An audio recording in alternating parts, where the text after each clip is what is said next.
مرحبا بكم أصدقائي في إعلان مسلسل المدينة البعيدة، وفي تسريب مهم جدا.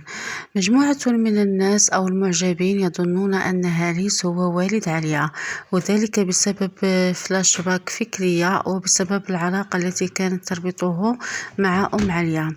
لكن أصدقائي، هاليس ليس هو والد عليا، والدليل أن فكرية لا تعرف اسم هاليس الكامل أو لقبه. يعني علاقتها بهاليس ليست قوية أبدا أو مستمرة أو معرفة قوية، إنها مجرد علاقة سطحية أصدقائي. ومن هنا نستنتج أن هاليس ليس هو أب عليا. وسبق أن قلت في فيديو آخر أنه ممكن أن يكون أجمل هو الأب الحقيقي لعليا، والحلقات المقبلة سوف تكشف لنا ذلك.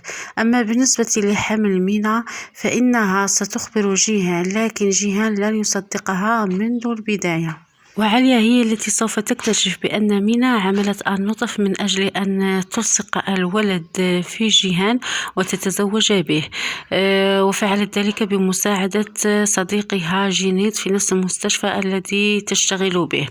ومن هنا سوف يزيد حب عليا لجيهان.